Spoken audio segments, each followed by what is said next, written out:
Good morning, everyone. Welcome to the morning show. We're coming to you on Channel 9 this morning, as well as on WJOP LP Newburyport FM 96.3. We're also live streaming on Port Media's YouTube channel. And if you prefer to watch that way, it's easy to find. Just go to www.ncmhub.org and click on the YouTube icon.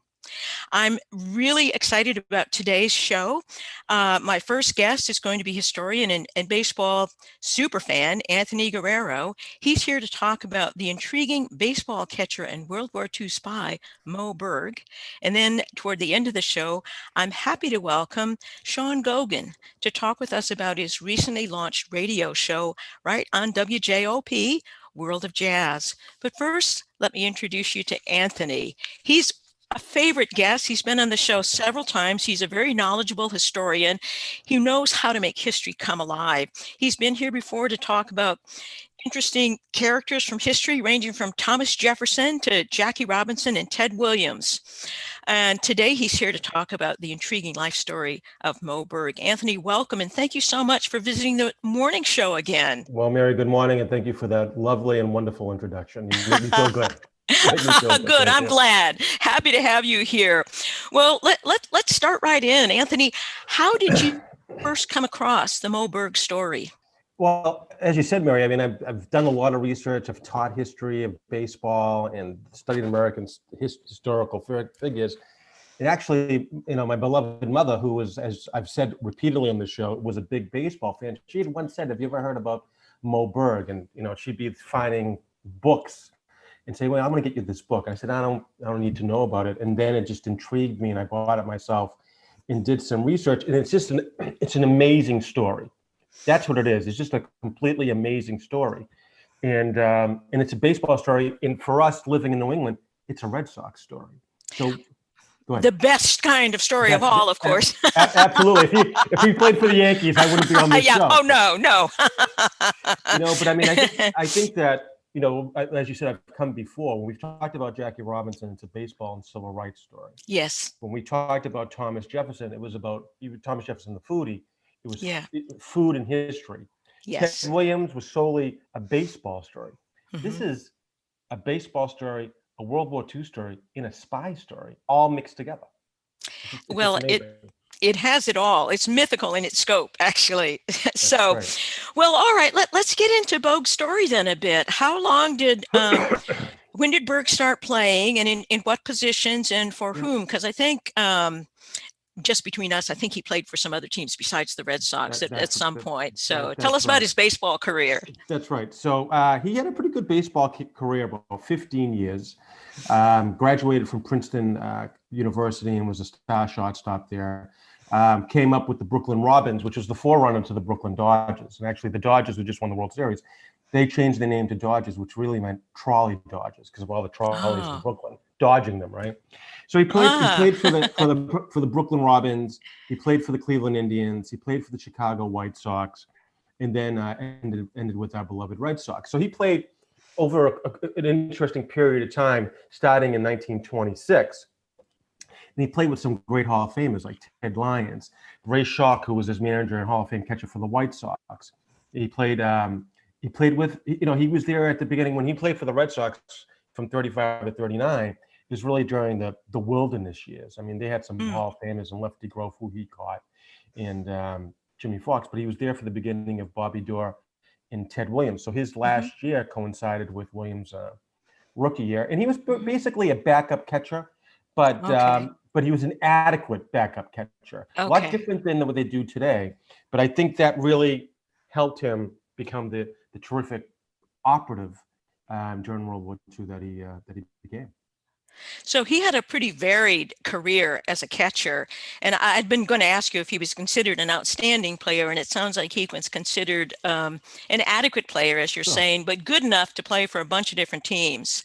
Yeah. So he made himself invaluable. He made himself invaluable where, he could hit pretty well. He had a 241, I think 43 lifetime batting average.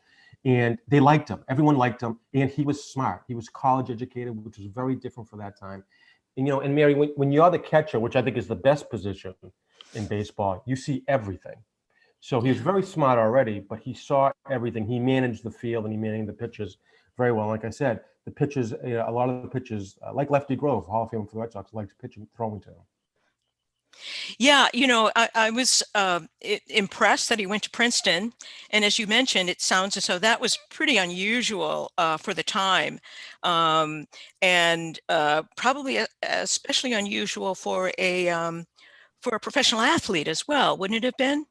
Yeah, and he was a son of Ukrainian Jewish immigrants, Mm, and his father was a workaholic and had hoped that his older brother became a doctor, his sister became a very good teacher, and mm. hoped that his youngest son Moe would be the same. And Moe rebelled. I mean, if you want to say that, Ah, he loved the game, and like I talked about earlier when we talked about Ted Williams, for immigrants playing the national game meant you more American. And yeah. he loved languages, so he was really unique. He could speak several languages, and his father never saw him play baseball. You know, so there's a similarity there because the Ted Williams family never saw him play baseball, Yeah. and even Ty Cobb, his father, who was not happy with Ty Cobb being a baseball player. I mean, he was a teammate of Moe Berg's, never saw him play either. Wow, that's pretty amazing, Anthony. I mean, he clearly education was a strong value in his family with his Yeah. brother and his sister. And I read somewhere that he actually had 7 languages that he was fluent in, which is pretty impressive. So clearly a really super intelligent person, but also a lover of the game of baseball. And if I'm understanding the implications of what you're saying, playing baseball, which is, after all, the great American pastime, was also a ticket to, as the son of immigrants, being kind of fitting in as an American, kind of laying claim to that identity. Um, is that Yeah. is that a I think proper that, interpretation? yeah, I think that a lot of immigrants, particularly the children, to be more American, and we want to play the national game. We saw that with Hank Greenberg, and Joe DiMaggio, and a lot of others. And they didn't want to speak the native language, so they became more fluent in English. And you see this through the first generation of immigrant children that really want to focus on English. And speaking of Yeah. language, and to Moe Berg, he spoke Italian fluently, Spanish, French, Sanskrit, Latin, German, and he had Well, all this love for language. And he had a law degree from Columbia, so he was no slouch. no, absolutely. He was incredibly well educated and obviously, incredibly intelligent. I mean, I struggle with English, just English myself on certain days, so that's really impressive. And yet he loved the sport. He loved baseball. So good for him. And baseball gave him the opportunity to travel. So he was Ah, on his own. He was very curious. Boston was his favorite city, which was really European, right? endearing, very endearing. Very endearing, and he had all the intellectual pursuits and Yeah. small restaurants and libraries. And baseball allowed him to learn about different cities and cultures. So that Hmm. he loved the game and he loved everything aspect of the game. Hmm. Well, all right. Now to get to the beginning of the intriguing, I mean, it's already intriguing, but to the even more intriguing part of this story. So, Anthony, tell us, how did a very well-educated, multilingual baseball catcher wind up becoming a spy during World War II? Did he find the OSS, which I understand was the precursor of what we today call the CIA, or did the OSS find him? Well, so he's, I think with any person when they're starting the next chapter in their life, I mean, Moe Berg was recognizing, I'm going to be done with baseball. It's Ah, something I need to do. And it kind of coincided with the beginning of World War II. World War II had mhm. started in 36.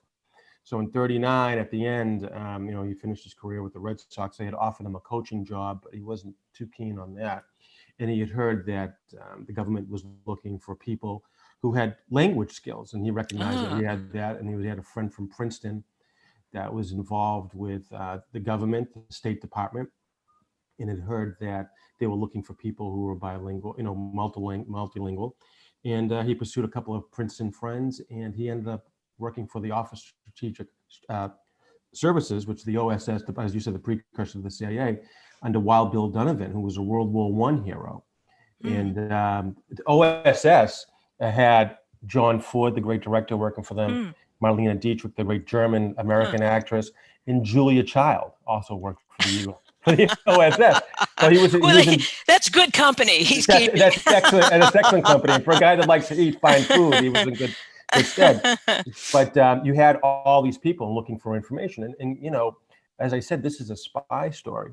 And the spy network had always been here. I mean, George Washington, they said, used the spy network terrifically and helped win the Revolutionary War. And Eisenhower had no problem with. He understood covert operations could help win the war. And there was just all this, you know, we need to know what Germany's doing. Yeah. And you had all these great European physicists and scientists, some who came and emigrated to the United States, like Albert Einstein. And Americans, the American military and the State Department was trying to figure out what's going on in Germany. Yeah. This room is that they might have the menu for the atomic bomb, and how do we find out that information? London had MI6 had said no, they don't have it, but the Americans weren't so sure. And there was so much going on in World War II, like with anything, when you're in a chaotic situation, there's so much information that's being thrown at you. You don't know what's correct. Yeah. And they looked at Moe Berg, and he was an athlete, which helped out. So he was up to the physical standard and stresses that they would need. He was multilingual, highly intelligent. So he kind of fit that mold. And like I said, about being a catcher, you have to observe what's happening in front of you. Right. He was famous for reading 10 newspapers a day and go to a cafe, have a cup of coffee, read the newspaper, and then look around. So he was the perfect mold for that. That's a perfect spy ability. You know, it makes total sense, because when you're a catcher, as you're saying, you have to see the forest and the trees simultaneously and hold it all together. And so who knew that being a catcher would be such excellent preparation for being a spy? That's right. And, you know, the United States had already started the Manhattan Project. And the person that the United States was really concerned about was Werner Heisenberg, who was a physicist, won the Nobel Prize in science in 1932, and they needed to find out how close are they getting to the creation of a nuclear bomb, because it's going to be a problem. And we know from history, right, from hindsight's 2020, we know from history that they had jet propulsion rockets and they were working on jets. So they were pretty advanced in that military technology, but where were they with nuclear fission and creation of a nuclear bomb? And they had to find the right person, and Berg was the right person. And it's interesting too. He was focused on that, and here's a person who is of Jewish background going in to fight the greatest racist in history. Yeah, in the Hitler regime, and he had to go in undercover at night. And when you're a spy, you can't trust anybody. So he has all these contacts that are already established for him, and he has to meet other scientists and ingratiate himself with these people, and he can't trust anybody. And he had a license to kill. So he was told to go, you would know if Heisenberg was building the bomb. And if he was to find out that Heisenberg was part of that decision-making process, kill him on the spot. And Berg carried a cyanide pill with him in his pocket. And he was told by Donovan, you can't be captured alive. You can't be captured alive. So Moe Berg was in effect an 007. 007, yeah. If I have my James Bond correct. Yes. I'm not too sure which one he was, though. I don't think he's Daniel Craig. He does not blonde and blue eyed, but yeah. That's astonishing. So he couldn't trust anybody, but obviously the OSS really trusted him. That's right. Because if I'm understanding you, he was assigned to ingratiate himself with the physicists surrounding Heisenberg, and presumably to meet Heisenberg himself. That's right. And then make an assessment about research on the atomic bomb, and actually to assassinate him. If his assessment was, this guy is going to build an H-bomb, and we need to take him out. And then if he was caught, he had a cyanide pill to take himself out, which seems to me like the ultimate patriotism to work on that kind of assignment. It's just amazing. And, you're going in there, and he has to present himself as a student. So this guy's in 40, and he looks like a student. But he was, he's in great shape. He was an attractive man. He knew how to talk to people and work the room. And he had to make a decision on the spot. Are they close to Yeah. and making the bomb. And think about that responsibility, because if you make the wrong decision, the war's over. Right. Right. And there's a If lot you, of people who are going to yeah, die from it. right. That's right. Absolutely. A huge Huge responsibility. responsibility. And I take it that his assessment was, since Heisenberg survived, he made and they didn't have the atomic bomb. Right. In fact, they brought the former German and Nazi scientists to the United States to work That's right. on developing one that was then used, Right. notably and historically in Hiroshima and Nagasaki. So, gosh, what an amazing life. And with Heisenberg, there was a lot of his colleagues or his peers, they were conflicted, right? Because they said that Heisenberg was a German, not a Yeah. Nazi.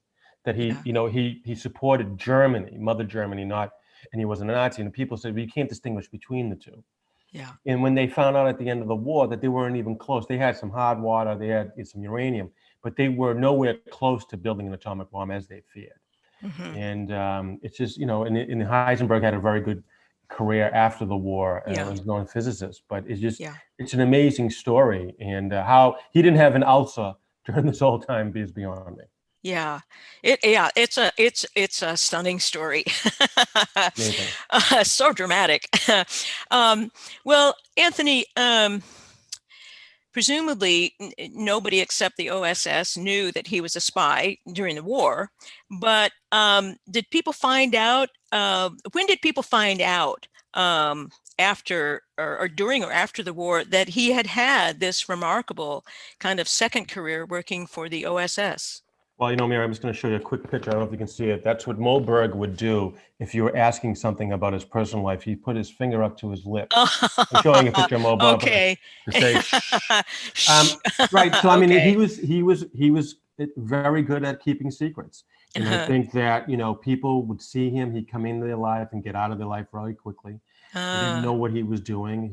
I think he lived a nomadic life after World War II.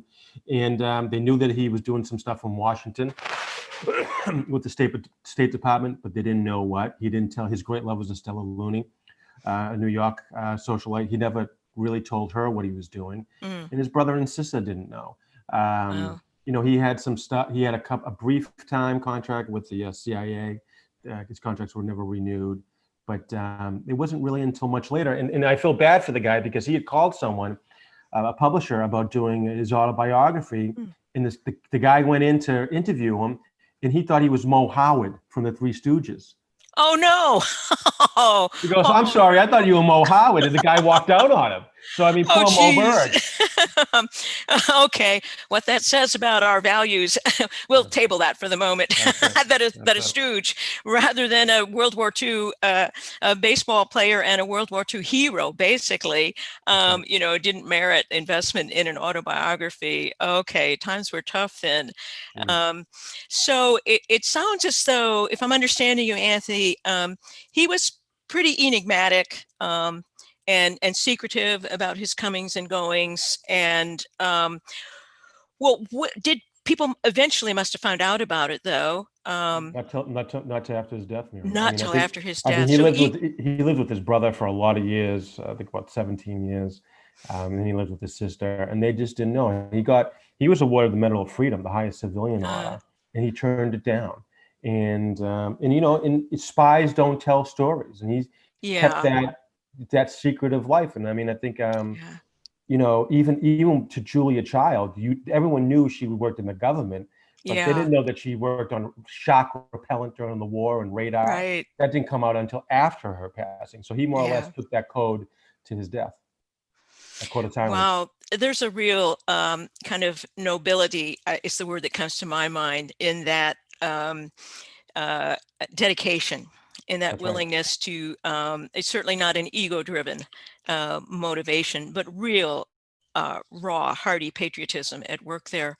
And is that why he turned down the Medal of Freedom? Because he thought it would draw attention to his work as a spy? According to what I've read, he said that he was embarrassed by it. He goes, his role was maybe minute compared to the sacrifices other men and women are making in the country. And he was just a unique person, not very easy to figure out. Like you said, he was an enigma, but also not necessarily easy to get along with. You hear stories about that from his brother or sister and some other friends. Mm-hmm.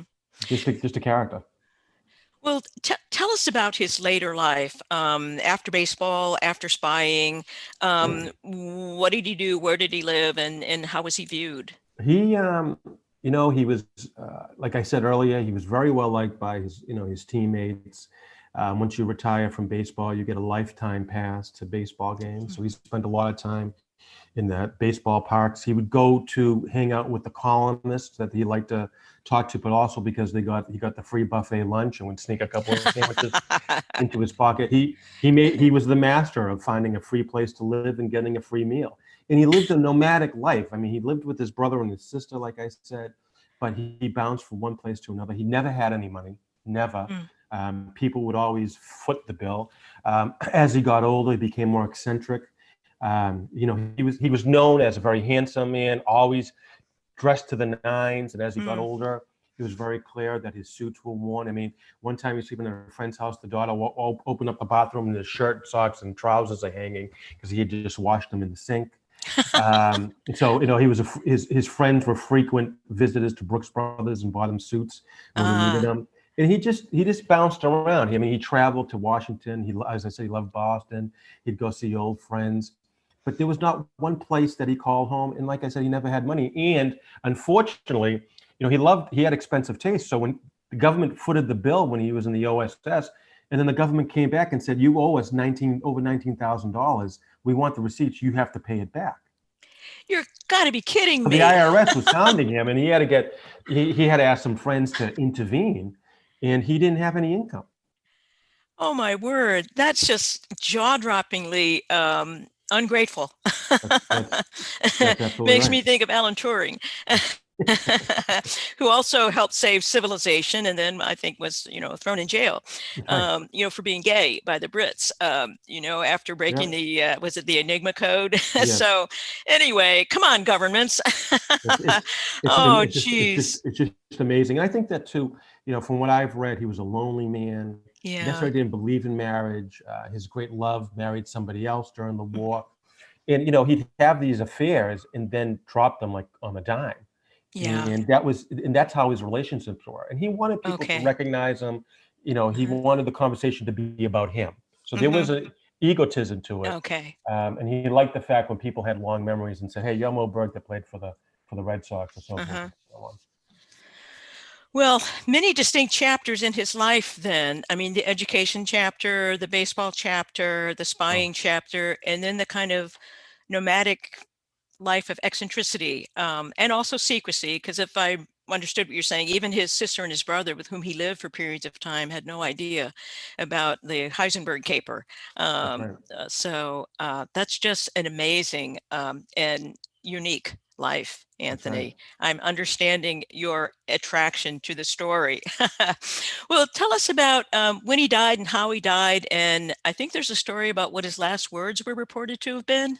Yeah. So, I mean, I said that he was, he'd always attend baseball games, and he went to a lot of, when he was in New York, he went to a lot of New York Met games. Okay. And he had a bad hernia, and he was operated on. And then he apparently when he was living with his sister, he fell out of bed, and he was bleeding to death. He had an aortic aneurysm, and he said, how did the Mets do today? And they actually won, and he passed away. So I mean, being a former Brooklyn Dodger, he was National Leaguer, so he followed the Mets, and he didn't leave an estate, he didn't leave a will, but his wishes, from what we've read, is that he wanted to be cremated. So his remains were cremated, and then supposedly his sister dug him up and flew to Israel and spread them on Mount Scopus. I think I'm saying that right, in Jerusalem, and spread them in Jerusalem. And his older brother Sam, who didn't talk to his sister, I mean, families can be, said, where are they? Because I want to go pay my respects, and no one could ever really pinpoint it. So it's like the big mystery of it's like who's buried in Grant's tomb. Right. Same thing. Where's Moe Berg? And where is Moe Berg? his ashes are in Israel. So it's just an interesting. I don't want to say it's interesting caper. It's just an interesting story. Just another part of an interesting story. Well, so his ashes are somewhere in Israel, Sure. you Yep. know, enriching the soil, and it's such an interesting kind of um, ending coda to a life of somebody who had, you know, was the son of immigrants Yep. to the United States and who led a very nomadic life, That's right. traveled widely, and wound up in what was, in essence, a kind of homeland for him as a Well Jewish said. person. So Yep. interesting. Um, well, and so just to be clear, nobody knows where his ashes are. That's kind of like, do people actually look for them still, or have people given I up? don't. I have no Yeah. idea. I mean, I think that his brother gave up. His sister is tight-lipped. I mean, they're both gone. Okay. So Yeah. Well, I know that there was a biography yep. written of Berg by Nicholas. I'm not sure I'm pronouncing his Nicholas Dawidoff, I think. Yep. The Catcher Was a Spy came out in Excellent book. '94. Yep. And I know that, you know, some people liked it, but I know it was also criticized for, I think one quote I saw, taking a mythic character and exposing him as an eccentric crank. I'm curious to find out, Anthony, what you thought of the biography. Well, I mean, I think that's an interesting review. I'd seen that. When we had talked about Jefferson, I had said that we put all these people on a pedestal, and Yeah, we forget that they're human. yeah. Moe Berg was definitely human, and like every human being, we have our flaws. We have our great points, and we have our flaws. And I think Davidoff has to present this guy as, okay, listen, he knew how to. I don't want to say he worked the system; he worked hard, Yeah. but at the end, it wasn't all chocolate and roses for Moe Berg. Mhm. He had no place, and I think that Davidoff presents that. I like the book. It's a little bit long at the end where he Mhm. gets into some of that eccentric stuff. I think he could have shortened that, but I think it's a very good book. I think if you want to know about Berg, it's a really good read. Yeah. Hofstetler's book, Catcher, Lover and Spy, is another good book. Okay. Who's the Um, author of that? and that is David Hofstetler, David Hofstadter. Huffstetler, Catcher, Lover, and Spy. Okay. And I mean, with any biography, I mean, look at McCullough, who is a hero of Hmm. mine, David McCullough. I mean, he painted the picture of John Adams, and John Adams came alive, but John Adams wasn't that easy to deal with either. So Yeah, I mean, that's true. and these aren't men made out of Right. plaster; they're made out of flesh and Right. bone. That's right. And then Yeah. there's a couple of good movies. The Paul Rudd movie, Ant-Man, we know Paul Rudd as. The Catcher Was a Spy, which is based on that. And Hmm. then there's a biography that came out last year by Eva Kempner, The Spy Behind Home Plate. She also Okay. directed the Life and Times of Hank Greenberg. It came out last year, but I haven't seen it. Other people have. Oh. She did a big premiere in Florida last year, but then COVID hit. So I don't Oh. know. It's, on YouTube, all you can see is the trailer. So I really don't know where that is at this point. Okay. So with little research might turn something up, Yep, but it sounds as though its publicity tour got cut short. I So, believe so. Yep. well, so Anthony, how would you sum up Moe Berg's legacy? How is he thought of today? Well, it's interesting, Mary, because we're talking about this, and then this week in the Boston Globe obituary, there's a nice full page about Patricia Warner, and unlike your World War II spy, dies at 99, and Oh. she was a member of OSS. Oh. Okay, and Okay. that was in Sunday's Globe, and I think that you know, like I said earlier, and you and I talked about before, there's so many great stories about World War II. Mm-hmm. And his story it's an unbelievable story. Now we have the Monuments Men, these group of men who are art historians and are trying to save works of art through World War II, which is amazing. So the wars, it's a parallel track. Mm-hmm. You have the Ghost Army, which was inflatable tanks and guns, Mm-hmm. and they moved them all over, Mm-hmm. so it looked like its own platoon or whatever, Mm-hmm. a battalion, just to confuse the Germans. And then you have this guy who's a catcher, Yeah. okay, an older guy who can speak a couple of languages, very smart, and he's behind enemy lines to really protect the fate of the world. Yes.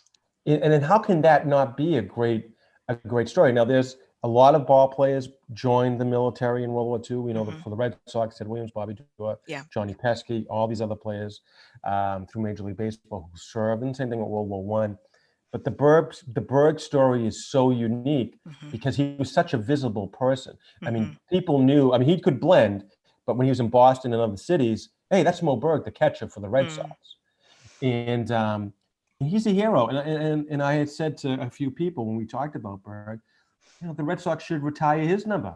I think his Mm. number was number 22, and it doesn't have to be like the other ones, red with the outline. Yeah. Do what they do during July 4th and do it with blue Yeah. and white stars to honor his contributions to Yeah. this country. Absolutely. Yeah, it is. World War II, those were great examples. They all fall under the heading, as does Moe Berg's life story, that truth is stranger than fiction, or Yep, you can't make this stuff up. that's So, right. Anthony, thank you so much. This has been just fascinating. You're such a Thank you, good Mary. storyteller. I really appreciate it. So thanks for coming on the show today and sharing Moe Berg's unique, fascinating, and mysterious life story. He really is one of a kind. So thank you so much. It's wonderful to see you. And do please keep me absolutely posted on who you're working on next, I will, and we'll Mary. have you Thank you. back. God bless. Thank you. Always good to see you, my friend. It's great to see you. Thank you so much. Bye, Bye, Anthony. Mary. Take good Take care. care. Well, now it's my pleasure, everybody, to bring Sean Goguen on screen. Let me tell you a little bit about Sean. He's been a resident of Newburyport since 2003. He's a lawyer. Today, concentrating his practice in representing children and adults with disabilities. He received his bachelor's degree from Boston College and his JD from Suffolk University Law School in '95. He's an amateur guitarist and a soprano saxophonist, and he's performed in concerts at Belleville Meeting House, right here in Newburyport on High Street a number of times. He's a self-described lifelong jazz fanatic, having been a diehard enthusiast for jazz for the past 40 years. So Sean, good morning. Welcome. Thanks for visiting the morning show. Mary, it's nice to finally get to meet you. Absolutely.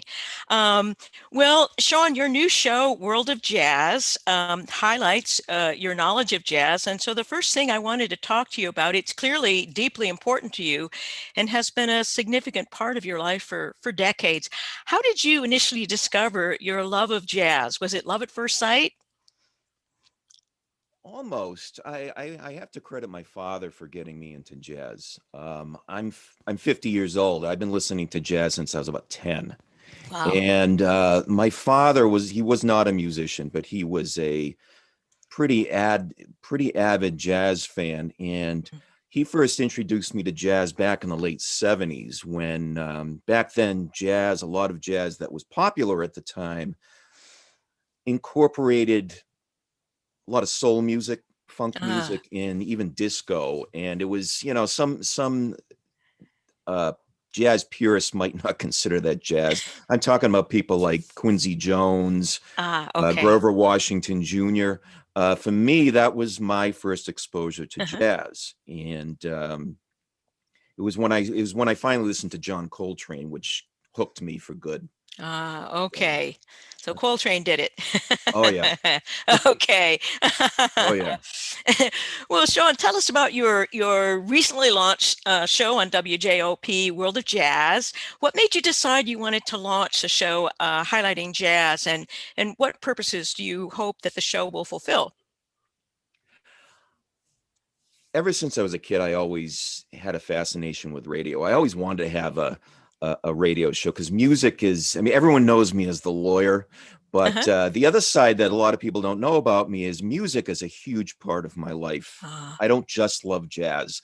I'm just as passionate about classical music as well. And when I was given this opportunity to do a show, I looked at it as, good Lord, I'm get to live out a childhood dream that I thought I never would. I mean, Wonderful. my parent, I wanted to be a DJ when I was a kid, but my parents talked me out of it because they said there's no money in it. So DJ law school.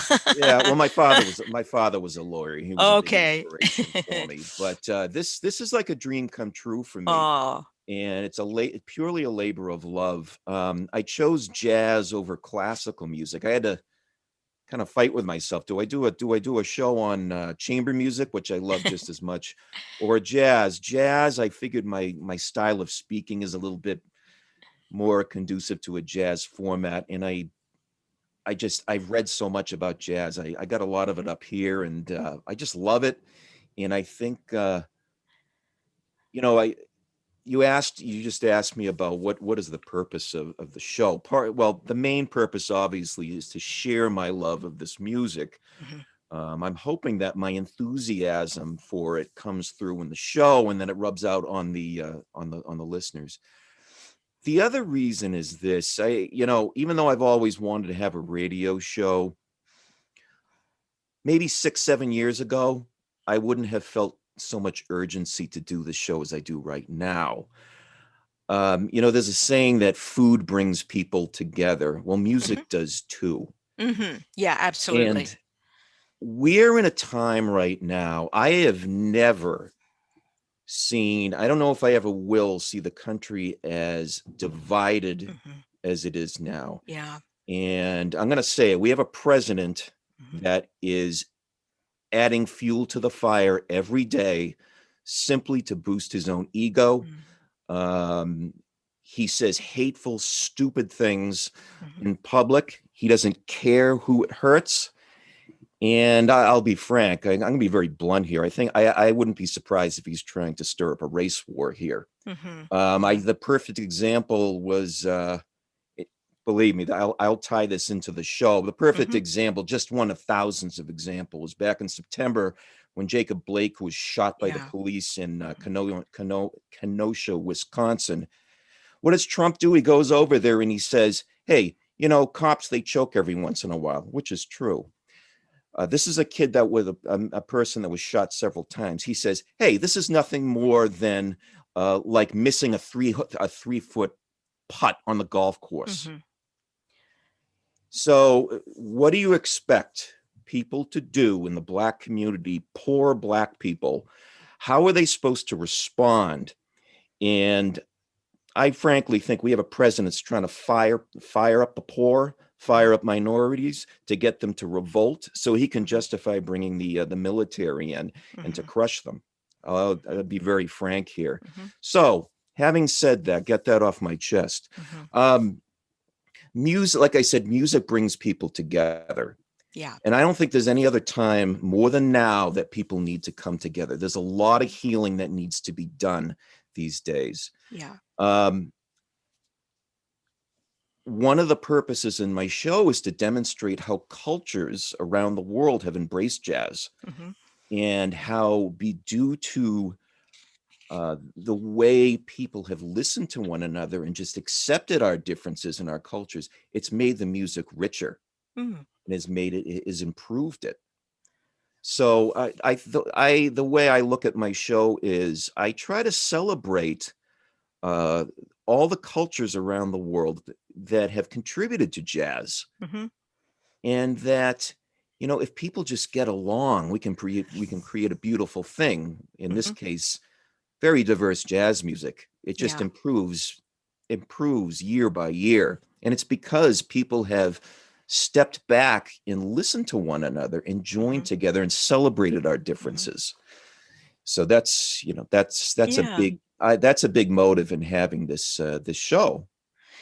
Yeah, well, I can hear, and by the way, your enthusiasm telegraphs just when you speak, your Good. enthusiasm for jazz and your passion for the power that you clearly see that jazz can have in playing a unifying and healing role within a culture. I don't think anyone would disagree with you that we're strongly and powerfully divided these days, and music is a force to bring us together, and that's what I'm hearing be a primary motivator for you, to know that part of what you want for your show is to be part of an effort to allow music to unite us, to bring different cultures together, to create a Right. sense of, and music creates a sense of well-being. I don't know, you've probably, Sean, seen the news stories about this. It's a nonpartisan group called Election Defenders, and their motto is I joy to the haven't. polls. Joy to the polls, Sean. And what they do is they have these sound trucks,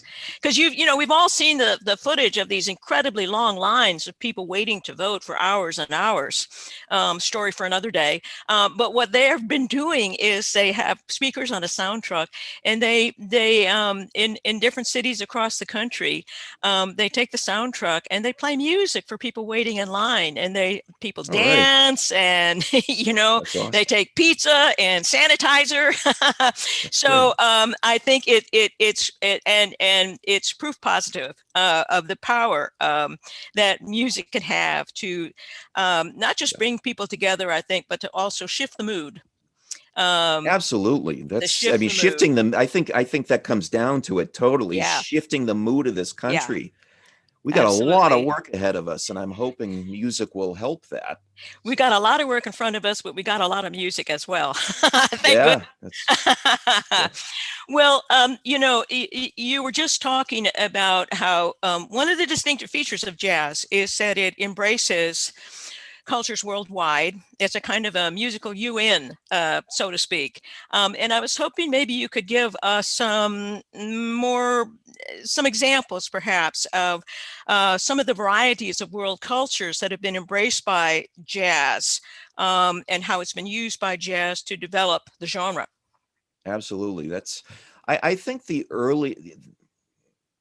earliest version of this melding of different cultures came in the 40s, the advent of Latin jazz, which, when I say Latin jazz, I mean jazz music that's heavily influenced by Latin American rhythms. I don't mean musicians who are Latin American. I mean music that, when I'm talking about Latin jazz, we're talking mostly these days, we're talking about Afro-Cuban jazz and Brazilian. There are other types, but those are the two primary ones.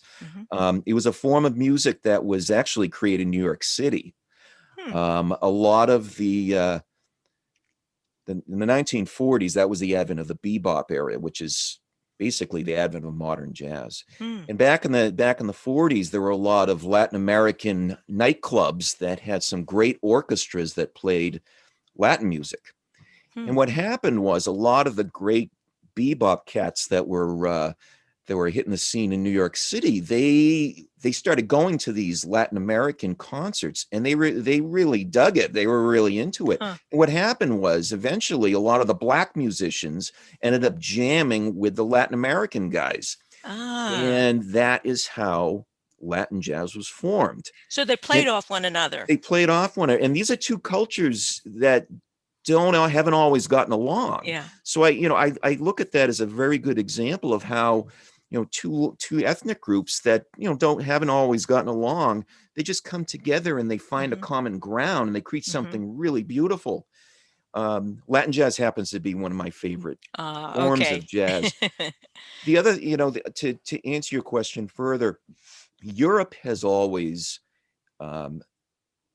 almost idolized, particularly in France, I can say, being half French. I've been to France many times, and I can tell you they're hardcore jazz fans. They are all over Europe. And they have embraced American jazz musicians to visit there, and they have formed their own bands. And I've mentioned this on my show. One part of the world that I'm particularly impressed with, for jazz-wise, is Central Europe.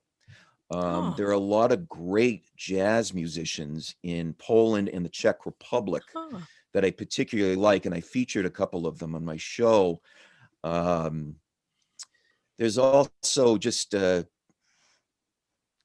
one thing that I'm really into recently. I've been researching African jazz. Because, like I said in the show before, really the roots of jazz come from Africa. Because jazz came from the blues came from Black spiritual music, which was created by Black slaves in this country, which, and as we all know, most slaves in America were taken from Africa. So I've had this interest in researching African jazz, and I'll tell you, I like it, first of all, but it's very, very different from jazz as we know it here. You wouldn't even, it's actually hard to find on the internet because it's often not even labeled as jazz. It's Oh. labeled as world music. But I've been featuring some of it on my show. And like I said, I just want to celebrate this. That Absolutely. this is all good music that we should all share. And it's a common ground that we can all have and just get along. That's right. That's right. Which is always important, but more important now than it's been for a long time. But I love that, the way you tell that story, because it's like coming full circle. You were talking about the influences of African-American music on the development of jazz back to spirituals, and now to have a rising kind of African jazz based in the continent of Africa seems satisfying to me. It is. You know, and It is. you know, I know. Oh, is there maybe the name of a group or an artist who might be classified as world music, but is actually, from your assessment, African jazz, that people might be able then to look up on YouTube? Anybody you want to mention? Don't mean to put you on the spot, but no. One guy I like is he's no longer with us, but his name is Momo Wandel Suma from Guinea. Guinea is a small country on the eastern coast of Africa. Okay. He's considered like the king of jazz saxophone in Guinea. I think he died back in the 90s. And if you want to look for his music, like you mentioned, you may have to type in world music. His name All is, right. if any of you in the audience are interested, his name is spelled MOMO WANDEL Okay. SOUMAH. Okay, good to know. Okay. That's just one example. I'm still building my collection, so Sure. this is something that's still a little new to me, but thanks for asking. No, it's just so intriguing. That's really great. Thank you for that example. Well, I know that you mentioned that, and you've just been talking about how you see your show as in part a celebration of Black culture, and so I know that you also mentioned, as we were preparing to do this show today, that jazz has been part of the civil rights movement, Sean, and I was hoping, and that some of your view of this was impacted by your own past work as a criminal defense attorney. So could you talk a little bit about how that has influenced your view of the role that jazz has played in the civil rights movement? Sure. You don't see this. You don't see as much of it today as you did back in the 60s and 70s. One artist I will say that I really respect, current day artist, is William Parker, he's a bassist based out of New York. He's very vocal on civil rights issues. In fact, he released an album just a few years ago where he and his jazz ensemble covered a number of Curtis Mayfield tunes. Curtis Mayfield, for those who may not remember him, he was a big, very important soul singer back in the 60s and 70s. Very, very, very vocal about the way blacks were mistreated in the country, and very active. And so William Parker's been celebrating his music, and I say hats off to him for that. But back in the 50s and 60s, in the 70s, we had people like Charles Mingus, who was a genius and one of the all-time great jazz composers and bassists. He was very vocal. He would actually, what he would do was he and his band would record a tune on stage or in the studio, and then after the tune was recorded, he would give the tune a very provocative name, just even if it had nothing to do with the music, just to draw the listener's attention to a social issue that was important to him. One of his most famous tune is called "Free Cell Block A, 'Tis Nazi USA." Okay. I talked a little bit about this in last week's show. Charles Mingus was talking about a prison down in the Deep South that was brutalizing Black inmates. And the whole issue of prison reform and mass incarceration of Black people in this country is something that is dear to my heart, actually. And it arises from when I was a criminal defense attorney. I don't do that work anymore, but I did it for about 13 years. And I'll tell you, for being a white guy from a fairly comfortable background, it was an eye opener. Yeah. What I saw in the court system was almost the methodical incarceration of Black people, especially Black men, by judges in probation departments, as if they were just shipping off cargo somewhere, without even really thinking about it. And it was, I'm not just blaming the judges. The lawyers were just as bad. The lawyers and the prosecution, lawyers on the defense side, they basically had this attitude like, oh, who cares? These are poor Blacks. They don't have families. They don't have a future. Who cares? It's a terrible vicious cycle that continues to this day. And the funny thing is, everyone's criticizing the police these days. Funny thing is, I experienced many times the cops that arrested these people were more sympathetic than the lawyers were. Yeah. It wasn't unusual. I'd be down in the lockup area waiting for a client to come in, and a police officer come in, bring the guy in handcuffs, and he'd say, geez, this poor guy, he's got no family. They were more sympathetic than the judges were, or the lawyers were. So, do you have a question? I don't want to interrupt you. No, I was just saying that issues are always more complicated than the first stories that we hear about them on the news. Because there are always exceptions. There's always more details. There's always more individuals involved. And that means that you have to look for the whole story. And usually that emerges as a chapter in history often, rather than, not always, but not necessarily as journalism that's current at the time. And I also just happened to see Ava DuVernay on TV yesterday. And for anybody who's interested in this issue, she has a wonderful documentary available on Netflix called 13th that addresses all the issues you were just talking about mass incarceration. Go ahead, Sean. Most people don't have the opportunity to see this. I'm not criticizing people for not seeing it, but I just want to mention one other thing, though. That one thing that experience being a criminal lawyer taught me also is how important it is just to listen to people.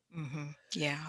I can't tell you how many times I had to visit prisons and meet with clients, particularly Black clients.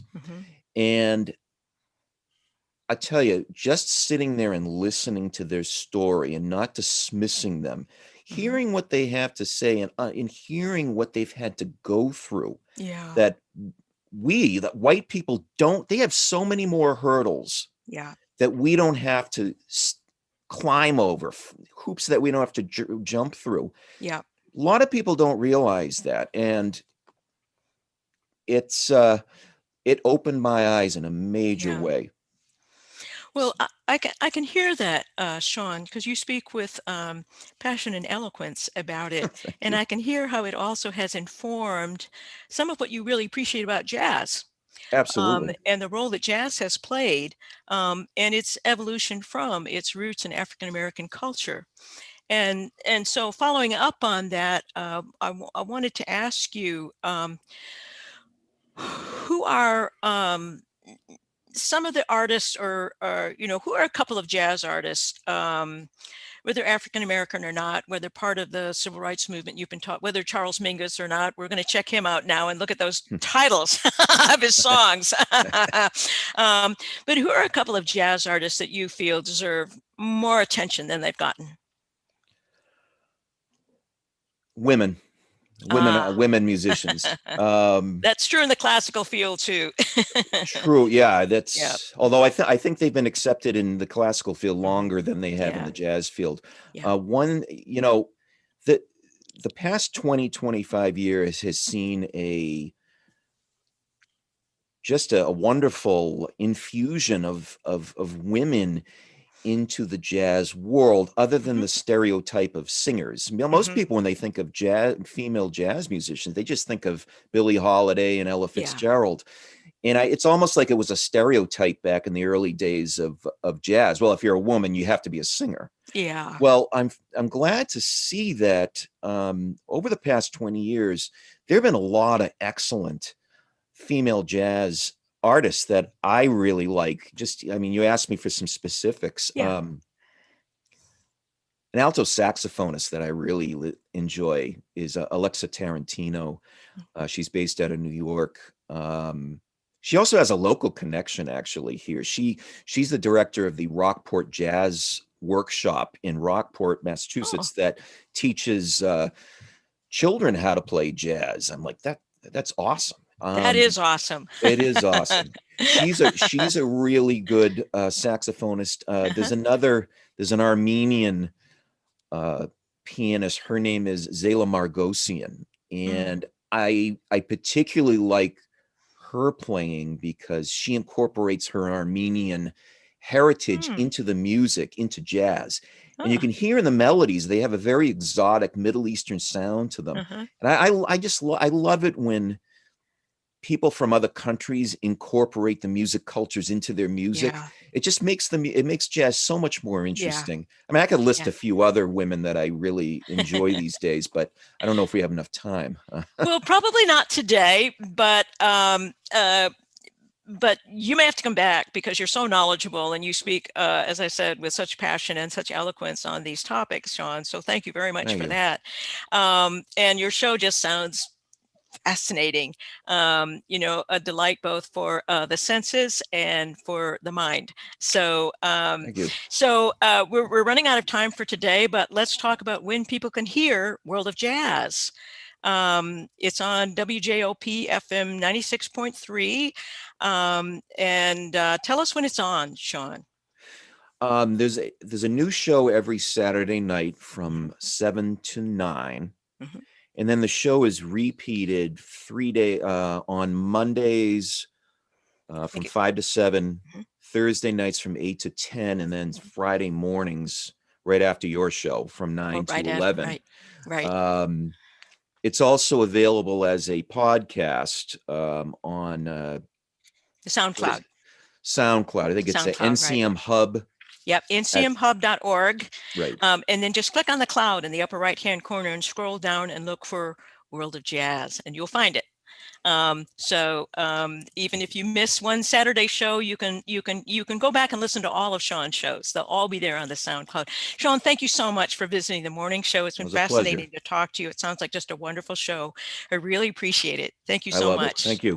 Thank you. Well, that's it for this morning's morning show, everybody. I hope you'll join us next Thursday at 9. My guest will be Mark Wilson. He's a curator for the Trustees of Reservations in Western Mass, and he's going to talk to us about the life of Elizabeth Freeman. I first heard of Elizabeth Freeman, also known as Mum Bet, when reading an article in the Trustees' Special Places magazines a few months ago that was highlighting historical women associated with some of their properties. I was just astonished by her amazing story of having been born a slave, simply called Bet at that point, but successfully later in her life suing for and winning her freedom in the Massachusetts courts in 1781. And upon emancipation, that's when she chose for herself, fittingly enough, the name Elizabeth Freeman. And although she's well known in Berkshire County, there's even an Elizabeth Freeman Day there, she doesn't appear to be, she appears to be largely unsung outside Berkshire County. But her case provided the scaffolding for later cases that led to the abolition of slavery in Massachusetts. So I'm delighted that Mark will be here to teach us more about this genuine American hero. So if you missed part of today's show, it'll be available for viewing on Port Media's YouTube channel playlist for the morning show. Again, just go to ncmhub.org and click on the YouTube icon in the upper right-hand corner. Each show will also air on WJOP FM 96.3 on Friday at 8 a.m. and then again the following Tuesday at 4 4 p.m. and Wednesday at 3 p.m. and will also be available as a podcast on the Cloud Show, on the SoundCloud, just as Sean's World of Jazz show is. Just click on the cloud icon in the upper right-hand corner at ncmhub.org and scroll down. That's it for today. Thanks so much for watching, everybody. See you back on the airwaves next Thursday at 9 a.m. Bye, everybody.